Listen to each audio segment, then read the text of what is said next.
Hello. Um, this is another IG Live.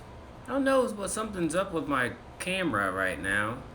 Um, Makes me look like I'm in like a dream or something, which is kind of fascinating. Uh, but yeah, so this is the start of the IG Live for this week, and we are talking about the word of the week. Hey guys, let me wave at Seda.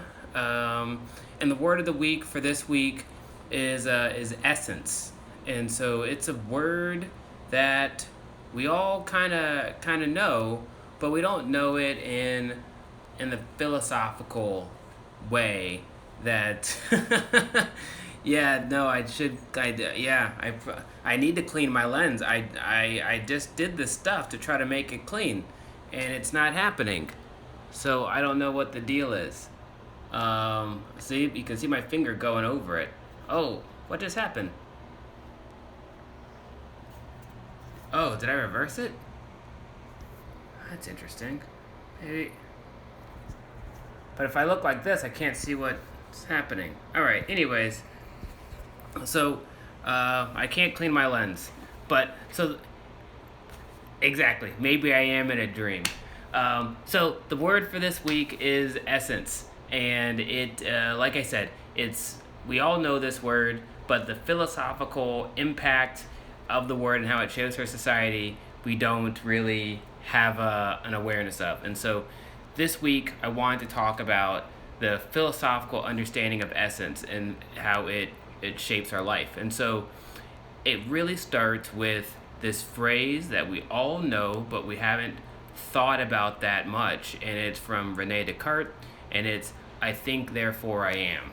And this seems like an innocuous phrase, we all know it, but what it does is it makes someone's being, someone's existence, defined by their thoughts.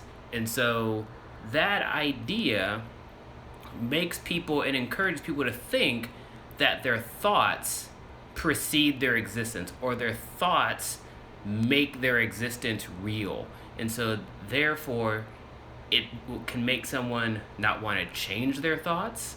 If the absence of their thoughts having being correct or whatever can make someone feel like their existence has just been shattered.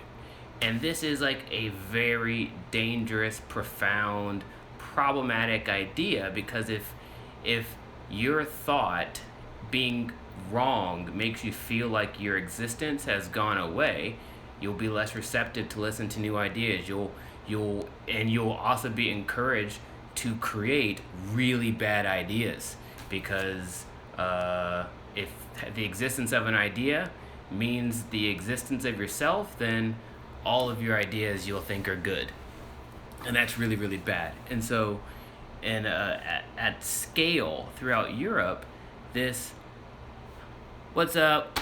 So at scale, what happened in Europe with this idea of I think therefore I am, it made people empowered to think that, and it also having your thoughts to decide who you were, it distanced people from the earth. It distanced people from other facets of existence. And so what would end up happening is your essence, your identity, the thoughts that you have that make you feel like yourself, those became the most important things in people's life. And it also, if you came up with the idea of you being a person and somebody else being lesser than or an other or something that's separate from you and beneath you, the thought that you created that said that was all the justification you needed to make that real.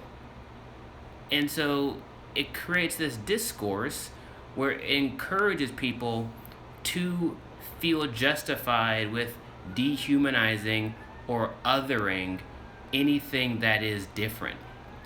And so this is a really, really problematic way to see things. And so, again, another thing to think about is that having an identity, having ideas, having an essence, having an innate nature that's distinct to you, There's nothing problematic with having that. Like, we all have that. But if that essence makes you a person or makes you exist, like I think, therefore I am, now you're putting that essence ahead of existence. You're saying essence is more important than existence. And so now you'll be encouraged to destroy existence to sustain your essence. And that's really, really bad. Um, yeah, so Luna, yes. Can I speak more about the difference between essence and existence? 100%. Um, so, like an example I like to use just for myself, it's like when you're a baby and you can't speak, you can't really do anything. You don't even have the words to define yourself, and you don't even have the capacity to articulate the words, even if you knew them. You still exist. You exist before you're even capable of articulating what it is that makes you unique or what you have any interest in or whatnot. You exist. So existence clearly happens before you develop what your essence is, before you find out that you love drawing or that your family's Catholic and now you're like, I'm Catholic, or you find out that you're from a particular part of the world, or you find out that like you are a certain skin color or whatever. You already exist. Your existence precedes all of that stuff. So when you're alive, you're definitely you're going to develop an essence, an identity that you're going to use to define yourself and articulate yourself to the rest of the world. And that's going to be really, really important. Like I would say, like if someone asked me about myself, like my identity, whatever, clearly I'd be like, I'm a black man, I'm a philosopher, I this, da da da da da da da. But like that essence isn't more important than my existence. Like Barrett Pittner was a person before I would say I'm a philosopher. And I'm like, and if 5 years down the road or something, I say I change a different profession, and I'm like, oh my, that's not gonna happen. I'm gonna be doing philosophy stuff from like here until forever, most likely. But if it did happen, I'd still exist. I'd still be Barrett. My whole essence can change. All of it can change. It's all fluid. It's different. And like one thing that's also interesting with like travel, when you go to like different countries and you encounter different perceptions of yourself from other people, and they have different classifications, the way you would articulate your essence in one place versus another place will be different, but your existence will still be the same. And so existence has to precede essence. And for the longest time, Europeans professed a philosophy of essence being more important than existence. And so like if you are like a white colonizer, a European colonizer, and you're gonna remake the Americas, if you think your essence is more important than the existence of the other, you won't find a problem in going around and engaging in ethnocide with indigenous people in the Americas and in Africa and creating a whole society based around the destroying of the existence of something that you have thought and decided to think is beneath you. And you'll create a whole society based around sustaining your essence and just casually destroying the existence of everything else. And that is what's happened in our society. Like our America has been structured in a way to just sustain white essence. And we need to be aware of that. And without the word essence and the awareness of essence, we won't be able to even diagnose these really systemic and profound structural flaws in our society. And so, like, that's key. So, like, essence and existence are two completely different things.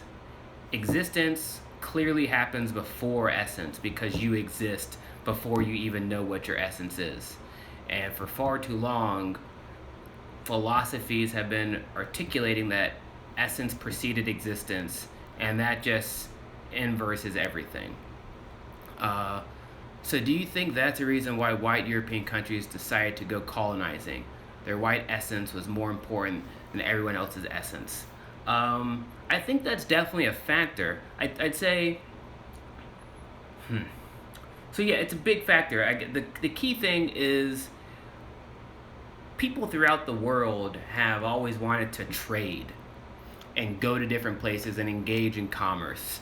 And the difference between like commerce and colonizing is that like with commerce you acknowledge that your essence is going to change. Like when you get goods from another country and they now are in your marketplace, your essence is different. You're going to eat different, you're going to eat different food. Your identity is going to be different. Like all of that's going to change.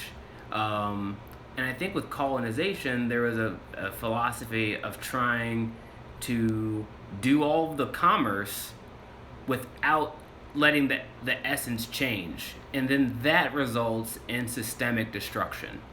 That results in like justification of inequality and inversion of basic, human existence, where like essence was prioritized ahead of existence. And so yeah, I think it's big. I think it's a big thing. And this essence based idea, it's Cartesian. It's from like the 1500s, and so it's not. And that's and like Descartes articulated an idea that in many ways, and like the work of SEL kind of speaks to this. You're just succinctly articulating what other people feel, and so this sentiment of essence, I feel, was like rampant throughout Europe, and Descartes just really like crystallized it in a way that like everyone really got. And so yeah, this school of thought of essence was really big right around colonization. So follow up on that, how do you think essence of the US is changing right now with the protests?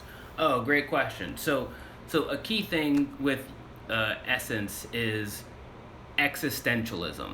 So in France, and in Germany, there are like these existential thinkers came about once like industrialization and all sorts of things were just ruining America. Industrialization, world wars were just ruining European existence. And eventually some philosophers were like, we have to think of a way to put existence ahead of essence. And that's where existentialism came from. Like existentialism has the word existence in it. We just don't think about it because it's like existentialism instead of existentialism, but like it's the same thing.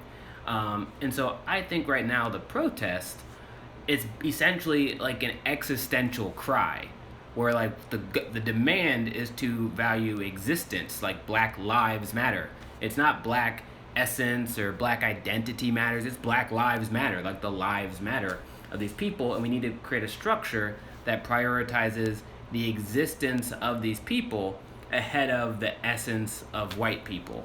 And I think the amount of immigrants and people who live in America whose essence clearly isn't that of a white person, like Latinos, Asian Americans, anyone that doesn't have a white identity, they don't have a white essence, they also feel that their existence gets dehumanized and demonized and subjugated and marginalized in the US. And so this cry to care about their existence that the African American community is like expressing, other communities of color feel that too. And so it's very much an existential demand. And then at the same time, I think due to like the increase in diversity in the US over the last 50 years and how immigration's changed over the last 50 years or so, a lot more white Americans have kind of like an existential perspective where they acknowledge that the existence of their Black friends, their Latino friends, their Asian friends is more important than a white essence that we in America would probably call like white supremacy, but like it's the essence of whiteness that white people, Europeans created. So I think the protests right now are very much aligned with existentialism from the 1940s and 50s.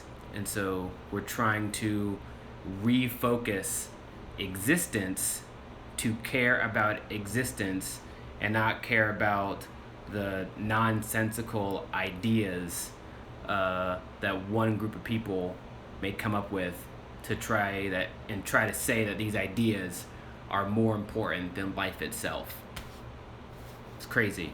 But yeah, so Luna, great question. I hope that answered the question about how this relates to the protests. But yeah, please, if anybody else has another question, drop it in. But I can talk about this for ages. And so I guess like a key thing to think about regarding essence versus man, I don't know why the screen is all weird today. Regarding essence versus existence, and this gets kind of complicated, but the U.S. is a society that's all about essence, and so what we are inclined to do is like white essence. If we look at it with an ethnocide, like the people that implement ethnocide, which are white people in this country, that was a structure, that's what they made. Not everyone consciously does it, but like that's, oh, I guess it doesn't look weird. Perfect. But what you end up having is essence becomes the goal of life here. People want to have an essence or a status or something that proves that their life matters. And if you are a person who isn't white, you live here and people try to demonize your essence. Like you are this skin color, you are this thing, you are that thing, and we're going to demonize that forever. And so the natural response is to prove to people that your essence is good. And so it's not, the natural response isn't necessarily to prioritize existence ahead of essence in the US. It's to show that your essence isn't as bad as people say it is. And that is a natural response, and I get why people do it, but the real challenge, the real goal is to flip it entirely and to articulate that existence is more important than essence, and that you understand that your essence can evolve and change. And so, so let's see. Yeah, this was going to be my next question. Is if essence is an individual's identity but still rooted in community, how much is a community identity is reflected in an individual's essence? Great question. So like here's the key thing. So I guess a good example might be like a lot of like Mexican immigrants. All right, so like I think it's really neat that if you go to Texas, you'll bump into people that are Mexican, and they'll say that they're Tejano. And if you go to LA, you'll bump into other Mexicans, and they'll say they're Chicano. Well, like you don't go to Mexico and find Tejano or Chicano people. It's that Mexicans came to the U.S., they realized that they were in a different place geographically. Their culture, despite being Mexican, was going to be different. It was going to change a little bit because they're in this new place. And by doing that, they said, we need to create a new identity. Like that, the new identity of our community is going to be Chicano or Tejano, and it's going to have Mexican stuff, it's going to have Mexican stuff, and it's going to be different than, and it's all going to be different. And so, like, the identity of your community, if it values existence, is going to change as the times change or the place changes. Some communities in the U.S., and I think, like this is a very like white Eurocentric like approach, try to make it so that their identity doesn't ever change with the times. That it's just an essence. It's not a community based on existence. And this is where it gets really complicated because, so your community's identity can be quite existence-based, it can be very essence-based, and you as an individual your personal essence is going to be defined based on the community you're from and also you as an individual. So, like, in this week's newsletter, I gave an example of, say you are Catholic and you're a great athlete. Your individual essence is going to be defined by the Catholicism of your community, your adherence to that, and your proficiency with athletics. And so your daily routine, the thing that you will view like decides your existence, is going to be waking up, eating right, exercising, probably saying prayers, going to mass, all that kind of stuff. So it's going to be a mixture. And this essence you might feel is who you are as a human being. But there's gonna come a time when, like, you're no longer gonna be a phenomenal athlete. That time might happen when you're 40 or 45, 50, whatever. But at some point, your essence is gonna change because of existence. Not because you did anything wrong or you messed up. It's gonna change. And so, and at some point, your adherence to Catholicism may change too. And that might not be because you did anything wrong either. Just existence, like, triumphed over it. And so your essence is attached to both. The key thing isn't that to think whether your essence is good or bad, but to make sure that it doesn't precede existence. And in the US, this is very, very complicated because our society is based solely around essence. And so we don't have like a foundation of existence to like fall back on. We just feel the need to celebrate and embrace our essence because we're gonna feel like our essence is constantly under attack because, like, essence always is, because existence is going to attack it, because that's just what life is. Like I'd say, like, the essence of Barrett Pittner when I was in middle school is different than the essence of me when I'm in college. And like, I've been in a relationship now for like 5 years or so, and there are people that don't even know me as a person who's single. So like, the essence of Barrett and how I went about my life when I wasn't in a relationship, like, that's a person that kind of just doesn't exist anymore because existence just continued. And so I think you can't, it varies from person to person how much their individual and collective identity forms, their individual identity, but it's always going to evolve. It's always going to change. Just exactly. So like, essence is constantly evolving to the individual, and that's a very good thing. It's kind of like, say you had an essence of being a single person, and you just thought being single was the best thing ever, and you never wanted to change. Say you meet a person who could be like the best partner in the world for you, and you were like scared to do it because you're scared that your essence might die, because you might now have to make a new essence of you as not a single person.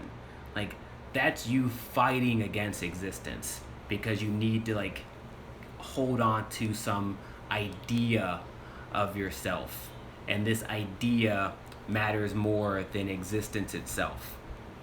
Like, that's a problem.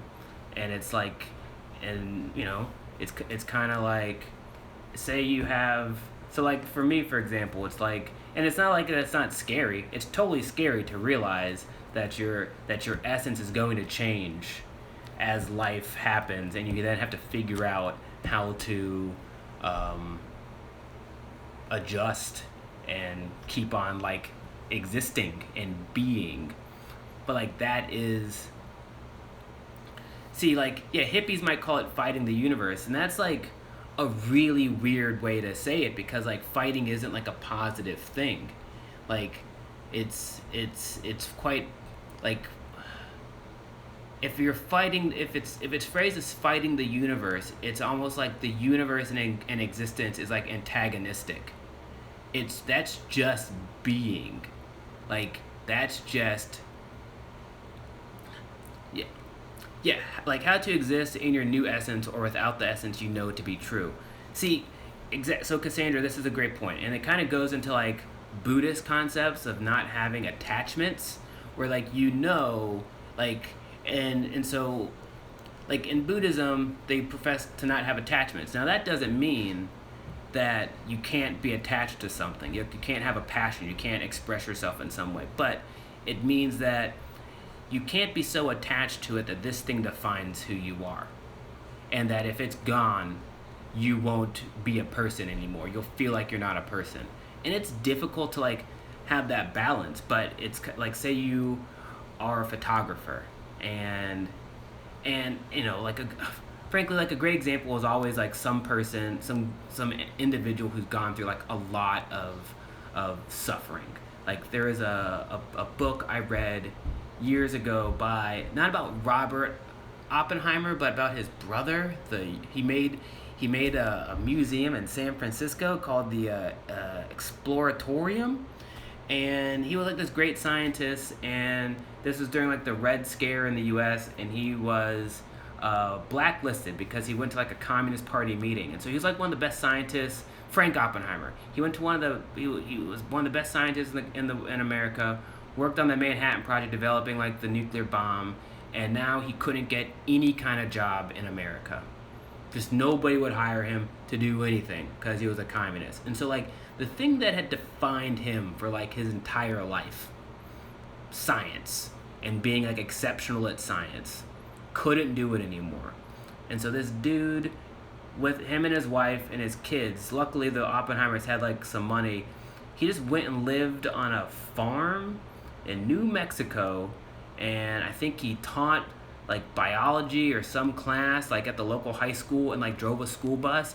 It was just like a total regular guy. No one had any idea that he was like one of the best scientists in the world. And like I'm not sure like how miserable or content or whatever he was during this time frame, but when the moment came and he was able to like get a job again, he then made one of like the best museums regarding science and play like in the US. And so like he was still able to exist even though the world said that he couldn't be attached to the stuff that had defined him. Like that's a key thing you have to be able to do as a person, not in the anticipation or the expectation that your identity is going to go away, but knowing that like if what your identity is yesterday went away, you could still exist, and maybe you could bring it back a week later or whatever. But like that's like a really key thing, and that's just existing, you know. That's just existence. Like so yeah, exist is all there is. Like it's not that it's just enough. Like that's it. Like it's not that it, like there's not more that you can do. And it's like, so here's a funny example. So like as I've been doing my work with SCL and all this stuff, like I've been thinking of new words, and thinking up new words is really hard to do. And until you get a good word, you just speak gibberish. People don't think you make any sense. They just think you speak nonsense. And so like a lot of people kind of just thought I was an idiot. And that's fine. Like I was okay with it. I'm fine. Like when I was younger and stuff, everyone, people would think I was smart and stuff, and that was cool. But I don't know, for like a handful of years, a lot of people just didn't think I was that smart. Simple. That's fine. That's cool. That's my existence. My essence wasn't as important as my existence, and so if they thought that, That's perfectly okay with me. Nothing I can do about it. That's their opinion. I know what I'm doing. I know what I'm trying to do. I'm gonna keep on doing that. If this, if this, but if this ends up working out or whatever, and hopefully it's helpful to people, then that's worth it. And so, even in that like small frame, if my essence mattered more than my existence, then I probably would have spent a lot of time trying to prove to people that the essence of Barrett as like a smart person or whatever was really, really important. And I would have tried to spend a whole bunch of time to show them that my essence is great and that I'm good at stuff. And there we go. But I didn't really care. It wasn't that, didn't matter. That idea of being smart, let it go. I'm just gonna do my stuff. And now, funny enough, it's not even really funny, but like nowadays, tragically, due to the persistent like systemic racism and abuse that people are now really coming to terms with following George Floyd, people are way more comfortable with the idea that I am smart. That's not due to me saying I'm smart and I'm blah blah blah. It's them having this understanding of me. And they want to hear my words a little bit more now. They're comfortable with me being a person that they would like to listen to, opposed to a person who just speaks gibberish. Cool, but that's due to like the existence part, and and as people might not have thought I made any sense. I didn't really have any desire to go like be mean to them or whatever. It's just like that's so yeah. What do you think is essential to shifting a community's essence or a generation, or if anything? So the key thing is, all right, this is man, Luna, you're asking some good questions. So the other day, so my partner, her sister and nephew are staying in our house right now because of COVID. They live in New York, and it's just like, New York's a mess and DC's way better. So we had them stay here. And so it's an 11-year-old kid, and we were having like basically like a philosophical conversation the other day, because we were talking about Juneteenth and all sorts of stuff. And we were talking about like existentialism and essence and all this stuff. And he asked me about like animals. He was like, animals don't have these problems regarding essence that humans do, Tell Brian I say hi. Awesome. And so, so he had these animals. He was asking about animals and existential animals, and if they have these problems with essence. And he was like, animals don't have these problems, but like humans have these problems. And I was like, well, like animals don't have the luxury to have these problems because they got to eat every day. Like if an animal has an idea of who it is, and that means that like essence is like secondary, that just doesn't make sense. Their stomach's gonna get hungry. They're gonna go need to eat something, and there you go. Now existence matters. And so tragically, like for human beings, for existence to precede essence, you have to remind people of existence and that it's tough and that you have to that it can go away. And so like a lot of philosophers would say this phrase memento mori, which is just like remember death. And if you remember death and think about death, then that actually makes you become a better person, because you prioritize existence ahead of essence, because you recognize that like existence isn't guaranteed. And that's really, really big. I think climate change actually could play a role in this. Tragically, deadly contagious diseases make people really start prioritizing existence. Like in Europe, World War II, where they recognized that they had the capacity to like destroy existence to a degree that they had never even imagined, was a key thing.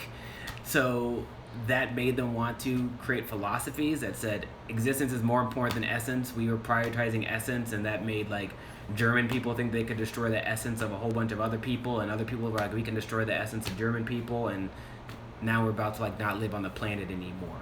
And so creating stuff to remind people about existence, and all of its facets, is a key way to do it.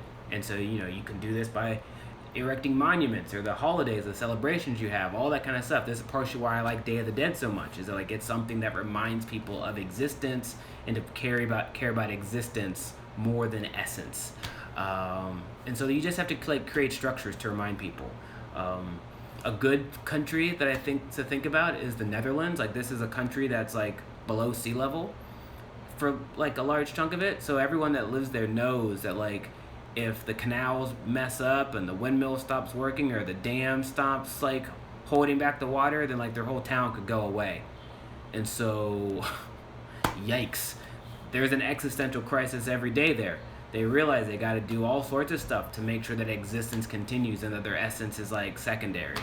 And so yeah, you just have to like create these kind of structures and have the language and the philosophy that inclines people to prioritize existence. America is this weird place that has inclined people to care about essence more than existence, and it's quite it's quite detrimental. And I think right now we're in the process of articulating the importance of existence ahead of essence. And there we go. So yeah, hey Kurth, how's it going? And so yeah, that's essence right there. And so, I think it's an important thing to look at what's happening right now in the U.S. and acknowledge that this is in many ways like an existential shift, where we're talking about the existence of people, and the importance to cherish their existence ahead of the essence of one group of people over another.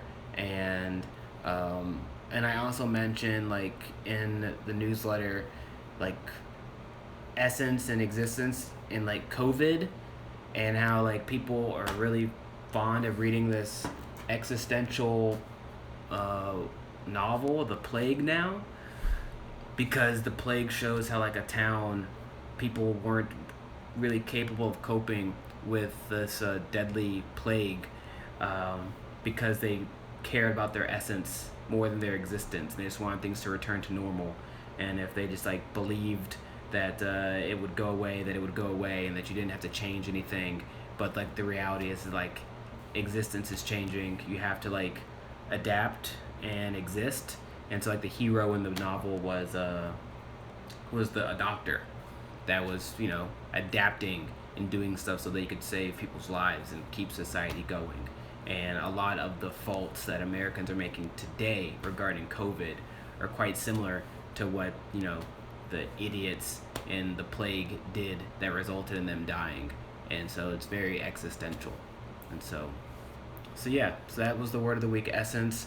By the way, Kurth just joined, and his photography is great, and people should look at our newsletter and go to our IG and buy some of his art, because it's awesome.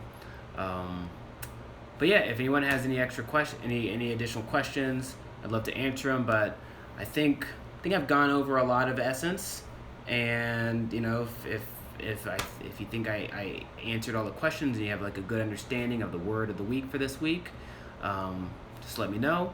But yeah, I think boom. Thanks, Cassandra. I'm glad you and Matt enjoyed it. I'm glad Bobby enjoyed it. Kurth, thanks for coming. Luna, do you have any? Boom. Thanks, Luna. Glad you enjoyed it. Everyone, have a great rest of your Sunday. And, go to our website, subscribe to the word, share it with your friends, and, keep all this cool, all this good stuff happening. Have a great rest of your day. Bye.